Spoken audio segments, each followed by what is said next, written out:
Pasar Baghdad pagi itu lebih ramai dari biasanya.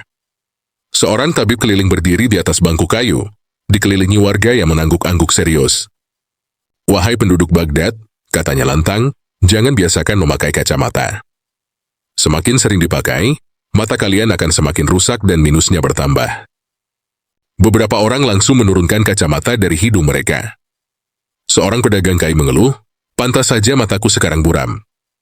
Sejak pakai kacamata malah tambah parah." Abu Nawas, yang sejak tadi memilih kurma sambil mendengarkan, tersenyum tipis.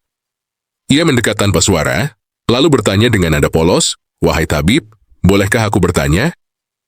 Tabib itu mengangguk dengan percaya diri. "Silakan." Jika seseorang pincang, lalu ia memakai tongkat agar bisa berjalan, apakah tongkat itu yang membuat kakinya semakin pincang? Orang-orang tertawa kecil. Tabib mengerutkan dahi. "Itu berbeda." Abu Nawas mengangguk pelan. "Baik.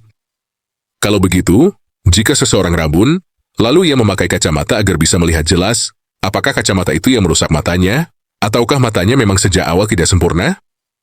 Kerumunan mulai saling pandang. Tabib mencoba menjawab, tapi banyak orang merasa minusnya bertambah setelah pakai kacamata. Abu Nawas tersenyum lebih lebar. "Wahai tabib, apakah engkau pernah menimbang kurma dengan timbangan yang rusak?" "Pernah," jawab tabib. "Lalu saat kurmanya kurang, apakah kurmanya yang berubah, atau timbanganmu yang sejak awal tidak akurat?" Tawa mulai pecah. Abu Nawas melanjutkan tanpa meninggikan suara, namun setiap katanya terdengar jelas. Banyak orang baru sadar betapa buram penglihatannya setelah memakai kacamata.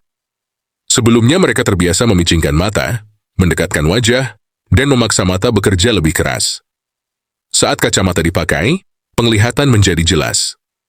Ketika dilepas, buram itu terasa lebih parah, bukan karena mata rusak, tapi karena kita sudah tahu bagaimana rasanya melihat dengan benar. Seorang pemuda menyela, "Tapi kenapa minus bisa bertambah, Tuan Abu?" Abu Nawas menoleh. "Pertanyaan yang baik. Minus bertambah bukan karena kacamatanya, tapi karena kebiasaan hidup. Terlalu lama membaca dekat, menulis berjam-jam tanpa jeda, menatap benda dekat terus-menerus. Mata seperti otot. Jika dipaksa bekerja dengan cara yang salah, tentu akan lelah." Ia mengambil kacamata seorang pedagang tua, mengangkatnya ke udara. Kacamata ini tidak membuat mata malas. Ia hanya membantu cahaya jatuh tepat di tempat yang seharusnya. Sama seperti jendela yang dibersihkan. Jendela tidak membuat mata malas melihat keluar, tapi membantu kita melihat tanpa salah. Tabib itu mulai gelisah. "Tapi nenek moyang kita tidak pakai kacamata, mata mereka baik-baik saja." Abu Nawas mengangguk setuju. "Benar. Nenek moyang kita juga tidak membaca gulungan kitab seharian, tidak menulis laporan sampai larut malam, dan tidak bekerja dengan jarak sedekat itu. Lingkungan berubah, kebiasaan berubah, maka alat bantu pun dibutuhkan." Seorang ibu-ibu bertanya, "Jadi kami harus pakai kacamata terus?" "Dipakai sesuai kebutuhan," jawab Abu Nawas. "Jika kau rabun jauh, pakailah saat melihat jauh. Jika rabun dekat, gunakan saat membaca. Yang berbahaya bukan kacamata, tapi memaksa mata melihat tanpa bantuan padahal ia membutuhkannya." Kerumunan kini sepenuhnya memihak Abu Nawas. Tabib itu terdiam, lalu mencoba mengalihkan pembicaraan, namun tak ada lagi yang mendengarkan. Abu Nawas menambahkan dengan tenang, "Ilmu tidak lahir dari rasa takut, tapi dari pengamatan. Jika kacamata benar-benar merusak mata, tentu semua tabib istana sudah melarangnya. Namun faktanya, kacamata dibuat justru untuk mencegah mata bekerja di luar kemampuannya." Seorang pedagang kain tertawa sambil kembali mengenakan kacamatanya. "Kalau begitu, selama ini aku menyalahkan kacamata, padahal yang salah kebiasaan kerjaku." Abu Nawas tersenyum dan melangkah pergi, sementara orang-orang masih membicarakan penjelasannya. Tabib keliling itu turun dari bangku dengan wajah merah, dan pasar Baghdad kembali ramai, kali ini dengan lebih banyak orang yang memakai kacamata tanpa rasa takut. Belum jauh Abu Nawas melangkah, terdengar suara seseorang memanggilnya dari belakang. Seorang lelaki setengah baya, berpakaian rapi seperti pegawai istana, berdiri sambil menyipitkan mata. "Wahai Abu Nawas," katanya, "aku mendengar perdebatanmu. Tapi izinkan aku menantang pendapatmu." Abu Nawas berhenti. Silakan. Mata dan telingaku masih berfungsi dengan baik, tentu karena aku tidak memaksa keduanya. Orang-orang kembali mengerumuni mereka. Aku bekerja menyalin dokumen khalifah, kata lelaki itu. Dulu penglihatanku baik. Setelah memakai kacamata, beberapa tahun kemudian minusku bertambah. Bukankah itu bukti kacamata merusak mata? Abu Nawas mengamati wajahnya. Berapa lama engkau menyalin dokumen setiap hari? Hampir seharian. Apakah engkau memberi jeda pada matamu? Lelaki itu terdiam sejenak. Tidak. Abu Nawas mengangguk pelan. Jika seekor kuda dipaksa berlari tanpa henti, lalu kakinya lelah, apakah pelanannya yang patut disalahkan? Sebagian orang tertawa, sebagian lagi mengangguk setuju. Minus bertambah, lanjut Abu Nawas, adalah proses alami pada sebagian orang. Bola mata bisa sedikit memanjang seiring waktu. Kacamata tidak memanjangkan bola mata. Ia hanya menyesuaikan cahaya agar tetap jatuh di titik yang benar. Seorang pemuda lain menyela dengan nada yakin, tapi aku pernah mendengar, kalau mata dibiasakan pakai kacamata, nanti tidak bisa lepas lagi. Abu Nawas menoleh padanya. Engkau juga tidak bisa lepas dari sandal saat berjalan jauh di jalan berbatu. Bukan karena kakimu rusak, tapi karena engkau tahu rasa sakit tanpa pelindung. Mengetahui kenyamanan bukan berarti menjadi lemah. Kerumunan mulai riuh dengan bisik-bisik. Abu Nawas selalu mengambil sebuah mangkuk berisi air dari pedagang minuman terdekat. Ia menaruh sehelai kain tipis di atasnya. Lihatlah, katanya. Air ini tetap sama. Kain ini ibarat kacamata. Ia tidak mengubah airnya, hanya menyaring apa yang melewati mata kita. Jika kainnya dilepas, air tidak rusak. Tapi kita akan lebih mudah melihat kotoran di dalamnya setelah tahu bagaimana jernihnya air tanpa gangguan. Lelaki penyalin dokumen itu menghela napas. Lalu apa yang seharusnya kami lakukan agar minus tidak bertambah? Abu Nawas menjawab tenang, berhenti sejenak dari pekerjaan dekat, melihat jauh secara berkala, cahaya yang cukup, dan tidak memaksakan mata. Kacamata adalah alat bantu, bukan penyebab. Tiba-tiba tabib keliling yang tadi dipermalukan kembali muncul. Jika kacamata baik, katanya dengan nada sinis, mengapa ada orang yang pusing saat pertama kali memakainya? Abu Nawas tersenyum. Karena otak dan mata perlu beradaptasi. Sama seperti seseorang yang lama berjalan membungkuk, lalu tiba-tiba berdiri tegak. Punggungnya pegal, bukan karena berdiri itu salah, tapi karena tubuhnya terbiasa dengan posisi yang keliru. Suasana menjadi hening. Beberapa orang tampak berpikir dalam-dalam. Abu Nawas melanjutkan, ilmu kesehatan bukan soal cerita turun-temurun, tapi soal sebab dan akibat yang bisa diamati. Jika kacamata merusak mata, maka orang yang tidak pernah memakainya seharusnya tidak pernah rabun. Seorang anak kecil menarik jubah ayahnya dan berbisik, "Ayah, berarti kacamataku tidak jahat?" Abu Nawas mendengar dan tersenyum kecil. Kerumunan perlahan bubar. Tabib keliling itu pergi tanpa dagangannya laku satupun. Sementara Abu Nawas melanjutkan langkahnya, sadar bahwa hari itu bukan hanya mata orang-orang yang terbuka, tetapi juga cara berpikir mereka. Di sudut pasar, seorang penjaga gudang tua yang sejak tadi diam akhirnya bersuara. Ia mendekat dengan langkah hati-hati, memegang kacamata kayunya yang sudah tampak usang. "Wahai Abu Nawas," katanya lirih, "aku ini sudah tua. Dahulu mataku tajam. Sekarang aku rabun. Orang-orang bilang, itu karena aku terlalu lama memakai kacamata. Apakah aku telah merusak mataku sendiri?" Abu Nawas memandangnya dengan penuh perhatian. "Sejak kapan engkau merasa penglihatanmu berubah?" Seiring bertambahnya usia, jawabnya jujur. Abu Nawas mengangguk. "Maka jawabannya sudah ada pada kata-katamu sendiri." Orang-orang kembali berkumpul. Tubuh manusia, lanjut Abu Nawas, berubah seperti pohon yang menua. Rambut memutih bukan karena sisir, gigi tanggal bukan karena sendok, dan mata rabun bukan karena kacamata. Semua adalah proses alami. Kacamata hanya membantu kita menyesuaikan diri dengan perubahan itu. Penjaga gudang itu tampar lega. Namun tiba-tiba seorang pemuda cerdik, murid dari tabib keliling tadi, mencoba memutar logika. Kalau begitu, mengapa ada dokter yang menyarankan latihan mata agar bisa lepas dari kacamata? Abu Nawas tersenyum tipis. Latihan mata berguna untuk mengurangi ketegangan, bukan mengubah bentuk bola mata secara ajaib. Jika latihan bisa menghilangkan minus sepenuhnya, maka para penulis, juru tulis, dan ulama tak akan membutuhkan kacamata sama sekali. Ia berhenti sejenak, lalu menambahkan, ilmu tidak pernah menjanjikan keajaiban, hanya perbaikan berdasarkan sebab yang nyata. Seorang pedagang rempah yang terkenal suka menyebarkan kabar angin ikut bicara, tapi aku dengar, kalau anak-anak pakai kacamata sejak kecil, nanti matanya tidak berkembang. Abu Nawas tertawa kecil. Justru sebaliknya. Anak yang tidak melihat jelas akan memicingkan mata, mendekat ke buku, dan memaksa penglihatannya. Itu lebih berbahaya. Kacamata membantu mata bekerja sesuai fungsinya, bukan menghambat pertumbuhannya. Ia mengambil segenggam biji gandum dari pedagang.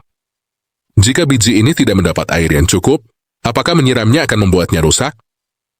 Tidak, jawab orang-orang hampir serempak. Begitu pula mata, kata Abu Nawas. Memberi bantuan yang tepat bukan merusak, tapi menjaga. Seorang penulis muda yang membawa tumpukan naskah terlihat tersenyum malu. Selama ini aku menunda memakai kacamata karena takut minusku bertambah. Abu Nawas menatapnya. Takut tanpa dasar ilmu lebih merusak daripada alat apapun. Kerumunan kembali terdiam. Beberapa orang saling bertukar cerita tentang mata lelah, kerja dekat, dan kebiasaan buruk yang baru mereka sadari. Perdebatan yang awalnya dipenuhi mitos kini berubah menjadi percakapan yang lebih masuk akal. Tabib keliling itu sempat menoleh dari kejauhan, ragu untuk kembali. Ia sadar bahwa hari itu bukan hanya dagangannya yang kalah, tapi juga cerita-cerita lama yang selama ini ia ulang tanpa pernah diuji. Abu Nawas melangkah pergi lagi, sementara di belakangnya orang-orang mulai saling menasihati, bukan dengan mitos, melainkan dengan alasan yang bisa diterima akal. Langkah Abu Nawas terhenti di depan sebuah warung roti. Ia baru saja duduk ketika terdengar suara gaduh dari arah jalan utama. Sekelompok prajurit istana datang bersama seorang pejabat muda yang wajahnya tampak gusar. Di tangannya tergenggam sepasang kacamata berbingkai emas. "Mana Abu Nawas?" tanya pejabat itu lantang. "Aku ingin mendengar langsung penjelasanmu." Orang-orang otomatis membuka jalan. Abu Nawas berdiri perlahan. "Aku di sini. Apakah matamu bermasalah atau keyakinanmu yang sedang diuji?" Beberapa orang menahan tower. Pejabat itu mendengus. "Aku menulis laporan untuk Khalifah. Sejak memakai kacamata, aku merasa tidak nyaman. Kadang pusing, kadang mual. Aku curiga kacamata ini justru merusak penglihatanku." Abu Nawas menatap kacamatanya. "Apakah kacamata itu diperiksa oleh tabib mata yang mengukur penglihatanmu?" "Tidak," jawabnya. "Aku membelinya dari pedagang karena katanya cocok untuk semua orang." Abu Nawas menghela napas ringan. Disitulah masalahnya. Ia menoleh ke kerumunan. Jika pakaian seseorang terlalu sempit, apakah tubuhnya yang salah atau ukurannya yang keliru? Kerumunan menjawab hampir bersamaan, ukurannya. Kacamata pun demikian, kata Abu Nawas. Jika ukurannya tidak sesuai, mata akan bekerja lebih keras dan itulah yang menimbulkan pusing. Bukan karena kacamata itu jahat, tapi karena ia tidak tepat. Pejabat itu terdiam. "Jadi salahku sendiri." "Bukan salah," jawab Abu Nawas tenang. "Kurang informasi." Seorang prajurit yang sejak tadi mendengarkan ikut bertanya, "Kalau begitu, mengapa ada orang yang bilang lebih baik membiarkan mata beradaptasi tanpa kacamata?" Abu Nawas menatapnya. "Adaptasi tidak berarti memaksa. Jika engkau rabun, lalu engkau memicingkan mata seharian, itu bukan adaptasi, itu penderitaan yang dianggap kebiasaan." Ia lalu menunjuk ke arah matahari yang mulai condong ke barat. "Mata kita butuh cahaya yang cukup dan jarak pandang yang seimbang. Terlalu dekat, terlalu lama, dan tanpa jeda, itulah yang mempercepat kelelahan." Pejabat muda itu tampak berpikir keras. "Jadi selama ini aku menyalahkan alat, bukan caraku bekerja. Abu Nawas mengangguk. Manusia sering begitu. Lebih mudah menyalahkan benda daripada kebiasaan. Kerumunan mulai membubarkan diri, namun pembicaraan tentang ukuran kacamata, jeda kerja, dan cahaya yang cukup masih terus terdengar. Beberapa orang bahkan berjanji akan memeriksakan mata mereka dengan benar. Abu Nawas kembali duduk, memakan rotinya dengan tenang, sementara di kejauhan pejabat muda itu memandangi kacamatanya. Kali ini bukan dengan curiga, melainkan dengan pemahaman yang baru tumbuh. Belum habis roti di tangan Abu Nawas, seorang penjual kertas mendekat sambil mengipasi matanya yang tampak merah. Wajahnya menyiratkan kelelahan yang sudah lama bersarang. "Wahai Abu Nawas," katanya, "aku percaya pada penjelasanmu. Namun jelaskan satu hal lagi. Jika kacamata membantu, mengapa setelah memakainya, aku merasa mataku lebih cepat lelah dibanding sebelumnya?" Abu Nawas meletakkan rotinya, menatap penjual itu dengan saksama. "Sebelum memakai kacamata, apa yang kau lakukan saat matamu lelah?" "Aku berhenti menulis, atau setidaknya memperlambat." "Dan sekarang?" Penjual kertas itu terdiam sejenak. "Aku terus menulis, karena merasa bisa melihat dengan jelas." Abu Nawas mengangguk. "Disitulah letak kekeliruannya. Kacamata memberi kejelasan, bukan daya tahan tanpa batas. Ia seperti lentera di malam hari. Dengan lentera, engkau bisa berjalan lebih jauh, tapi kakimu tetap bisa lelah." Beberapa orang yang mendengar mengangguk pelan. "Kacamata," lanjut Abu Nawas, "sering disalahkan karena membuat orang lupa berhenti. Bukan matanya yang rusak, tapi kebiasaan barunya yang lebih rakus terhadap waktu." Seorang pemuda yang sejak awal skeptis kembali bersuara, kali ini dengan nada lebih rendah. "Kalau begitu, mitos ini menyebar karena orang salah memahami perubahan yang mereka rasakan." "Tepat," jawab Abu Nawas. "Manusia cenderung mencari sebab yang terlihat. Kacamata ada di hidung, maka ia dituduh. Padahal sebabnya sering tersembunyi di jam kerja yang panjang, cahaya yang kurang, dan jeda yang diabaikan." Ia lalu mengambil selembar kertas dari penjual kertas itu dan menggulungnya seperti teropong. "Coba lihat melalui ini." Pemuda itu menurut. "Apa yang kau lihat? Lebih sempit, tapi lebih fokus." Abu Nawas merobek kertas itu. "Fokus semu sering disangka perbaikan. Banyak orang memicingkan mata bertahun-tahun dan mengira itu solusi. Padahal itu hanya mengurangi cahaya, bukan memperbaiki penglihatan. Kacamata bekerja sebaliknya. Ia membiarkan mata melihat tanpa tipu daya." Seorang pria berusia lanjut yang membawa cucunya mendekat. "Jadi selama ini kami menakut-nakuti anak-anak dengan cerita yang keliru." Abu Nawas menatap anak kecil itu yang memegang buku terlalu dekat ke wajahnya. "Bukan niatnya yang salah, tapi ilmunya yang belum lengkap." Ia menunduk sedikit agar sejajar dengan anak itu. "Melihat jelas itu bukan kelemahan, itu hak matamu." Anak itu tersenyum, sementara sang kakek terdiam, seolah menyadari berapa lama ia hidup bersama keyakinan yang tak pernah ia uji. Pasar kini tidak lagi gaduh oleh perdebatan, melainkan oleh kesadaran yang pelan-pelan menyebar.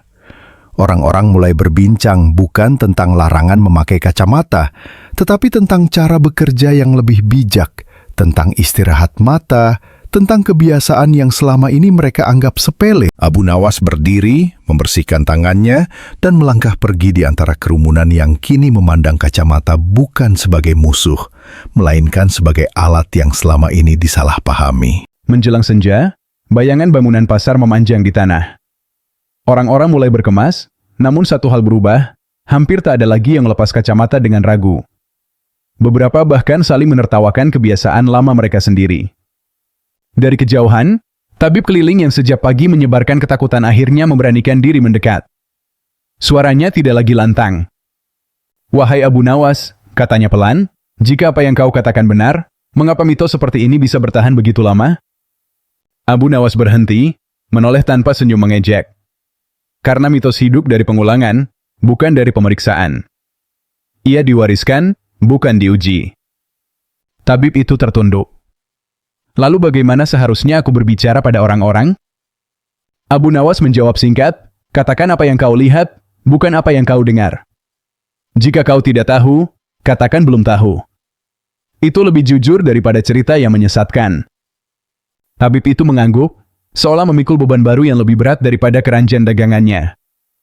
Di sisi lain pasar, pejabat istana yang tadi datang dengan busar kini berbicara kepada prajuritnya. Besok aku akan memeriksakan mataku dengan benar. Bukan menyalahkan alat, tapi memperbaiki caraku bekerja. Anak kecil yang tadi bertanya tentang kacamatanya kini berjalan sambil membaca papan toko dari jauh, tersenyum karena huruf-huruf tidak lagi menari-nari di matanya. Sang ayah memperhatikan dengan wajah yang tenang, seolah baru memahami bahwa melindungi bukan berarti melarang. Abu Nawas melangkah meninggalkan pasar. Ia tidak membawa apapun selain pakaian di badan, namun meninggalkan sesuatu yang lebih berat dari sekadar kata-kata, keraguan terhadap mitos yang selama ini diterima tanpa pikir. Di belakangnya, pasar Baghdad tetap sama, ramai, berisik, penuh cerita.